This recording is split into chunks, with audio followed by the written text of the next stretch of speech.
Assalamualaikum warahmatullahi wabarakatuh. Innal hamdalillah nahmaduhu wa nusalli wa nusallim ala rasul karim amma ba'du. Sahabat Al-Zuhir cerita Islami, kita akan dengarkan kisah sahabiah Asma radhiyallahu anha bertanya mengenai peran istri. Suatu ketika Asma radhiyallahu anha datang menghadap baginda Nabi SAW sebagai perwakilan dari kaum wanita. Asma radhiyallahu anha bertanya, "Ya Rasulullah, kami kaum wanita senantiasa tinggal di rumah-rumah kami.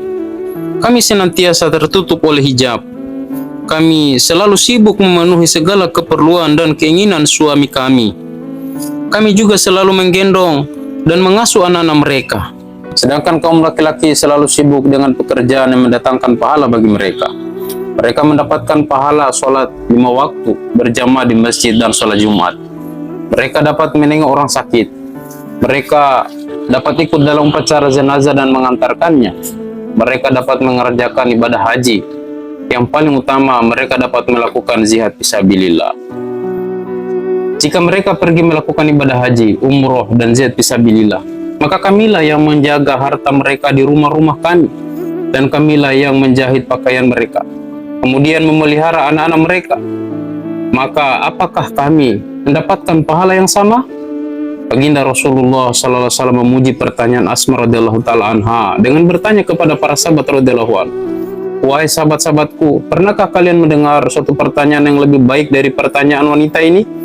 Baginda Rasulullah SAW menjawab, "Dengarkanlah kata-kataku dengan baik. Sampaikanlah kepada wanita-wanita muslimah yang mengutusmu ke sini, bahwa jika para wanita selalu berbuat baik kepada suaminya, selalu mentaati suaminya, dan selalu berusaha membuat suaminya gembira, jika kalian dapat melakukan semua ini, maka semua itu sangat berharga. Jika kalian dapat melakukan semua itu, kalian akan mendapatkan pahala dengan kaum lelaki." Jadi suami istri akan mendapatkan limpahan rahmat Allah Subhanahu wa taala setelah ada kerjasama dengan mencapai maksud hidup. Namun rahmat Allah Subhanahu wa taala tidak akan turun jika suami istri ini hanya kerjasama untuk keperluan hidup, keperluan dunia saja. Ini ayat-ayat Al-Quran yang menyeru kita untuk bekerja sama dengan istri kita dalam maksud hidup, yaitu dalam mengamalkan agama. Namun untuk bisa melibatkan anak istri kita, maka kita harus mampu membawa teladan kehidupan baginda Nabi SAW dalam kehidupan kita sehari-hari. Teladan baginda Nabi SAW kepada istrinya, Aisyah radhiyallahu taala anha berkata, "Semua yang dilakukan baginda Rasul SAW tidak ada yang biasa. Segala sesuatu yang dilakukannya adalah luar biasa. Semua perilaku suamiku menakjubkan bagiku." Pernah suatu ketika baginda Rasul SAW sholat demikian lamanya dalam keadaan menangis, sehingga membuat Aisyah radhiyallahu anha takjub. Aisyah radhiyallahu taala anha berkata, "Ya Rasulullah, mengapa engkau sholat dan menangis demikian hebatnya? Padahal Allah Subhanahu wa taala mengampuni semua dosa engkau yang terdahulu dan kemudian. Allah Subhanahu wa taala telah menjanjikan maghfirah untukmu." Baginda Nabi SAW bersabda, "Apakah tidak sepantasnya aku menjadi hambanya yang selalu bersyukur?" Dalam riwayat lain, Aisyah radhiyallahu taala anha menjelaskan tentang akhlak baginda Nabi SAW sebagai suaminya. Dulu Rasulullah SAW sering membantu pekerjaan keluarganya. Beliau hanya keluar untuk sholat jika waktu sholat telah tiba. Hadis riwayat Bukhari dan Tirmizi. Suatu ketika Aisyah radhiyallahu anha tersenyum-senyum ketika sedang berkhidmat atau melayani persiapan makanan baginda Nabi SAW. Maka Rasulullah SAW bertanya, "Wahai Aisyah, mengapa kamu terlihat gembira sekali?" Aisyah radhiyallahu anha menjawab, "Ya Rasulullah, bagaimana saya tidak gembira dan tidak bahagia? Rasulullah SAW, Rasul Allah Subhanahu wa taala ada bersamaku di rumah ini." Nabi SAW menjawab, "Oh, begitu rupanya. Wahai Aisyah, tahukah kamu ada wanita yang lebih beruntung daripada kamu?" Mendengar pernyataan Nabi SAW ini, Aisyah radhiyallahu taala anha langsung terbakar api cemburu karena dipikirnya Rasulullah SAW akan menikah lagi. Aisyah radhiyallahu taala anha dengan nada cemburu bertanya, "Siapa dia ya Rasulullah?" Nabi SAW menjawab, "Wanita yang ditinggal suaminya fisabilillah, keluar di jalan Allah Subhanahu wa taala, maka Allah akan bersama dengan dia." Inilah cara baginda Nabi SAW mendidik istrinya agar senantiasa tawadu kepada amalan agama dan perjuangan agama. Ummu Salamah radhiyallahu ta'ala anha pernah melipat selimut baginda Nabi SAW berbeda dari biasanya, agar baginda Nabi SAW bisa tidur lebih nyenyak.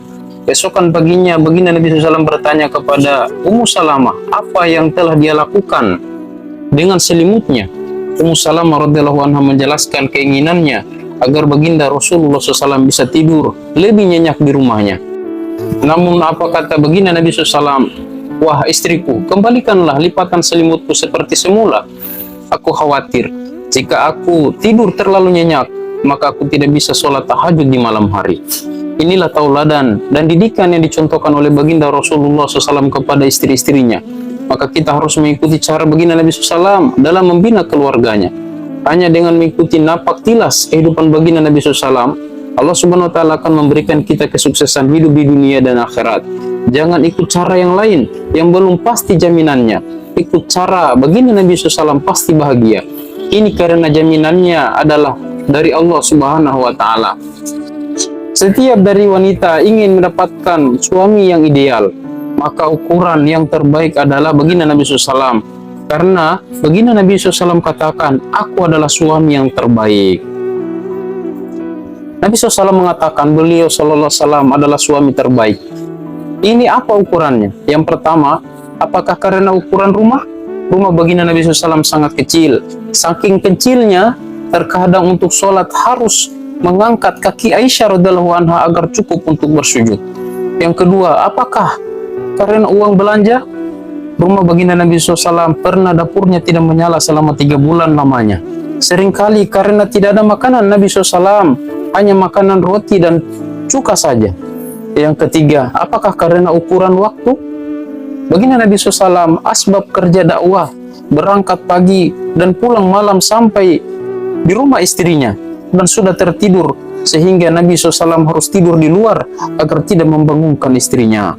Yang keempat, apakah ukuran pakaian? Nabi SAW menurut riwayat hanya mempunyai 2 pakaian. Satu dipakainya sehari-hari dan satunya untuk sholat Jumat. Dan yang kelima, apakah ukuran kesetiaan? Nabi SAW setelah wafatnya Khadijah radhiyallahu anha memperistri 8 wanita. Namun jika Nabi SAW gagal dalam pernikahannya tidak mungkin, karena istrinya ditawarkan untuk dicerai. Mereka justru memilih untuk tetap menjadi istri Nabi SAW. Itu pun Aisyah radhiyallahu anha masih memuji Nabi SAW bahwa segala sesuatu dari Nabi SAW adalah menakjubkan baginya. Ini karena apa? Ini karena kecintaan mereka terhadap baginda Nabi SAW.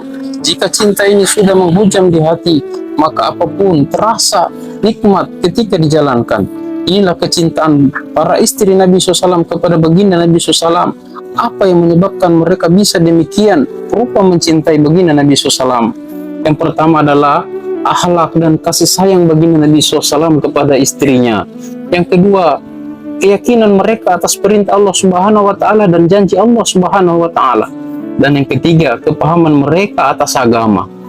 Pernikahan Nabi SAW adalah pernikahan yang paling sukses. Ini karena ukurannya adalah akhirat. Bagi wanita yang ingin mendapatkan kesuksesan di akhirat, maka tidak ada jalan lain selain mengikuti amalan dan mujahadah yang dilakukan para istri-istri baginda Nabi SAW. Namun jika wanita hari ini hanya memandang laki-laki dari keduniaan, maka mereka akan terhijab dari kebahagiaan akhirat.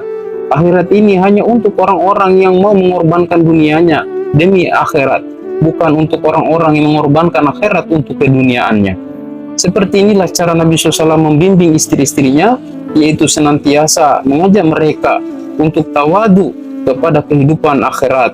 Semoga kita mampu mengikuti jejak baginda Nabi SAW dan istri-istrinya dalam menegakkan agama. Niat amal insyaallah. Subhanallah bihamdi, subhanakallahumma bihamdika, asyhadu an la ilaha illa anta, astaghfiruka wa atubu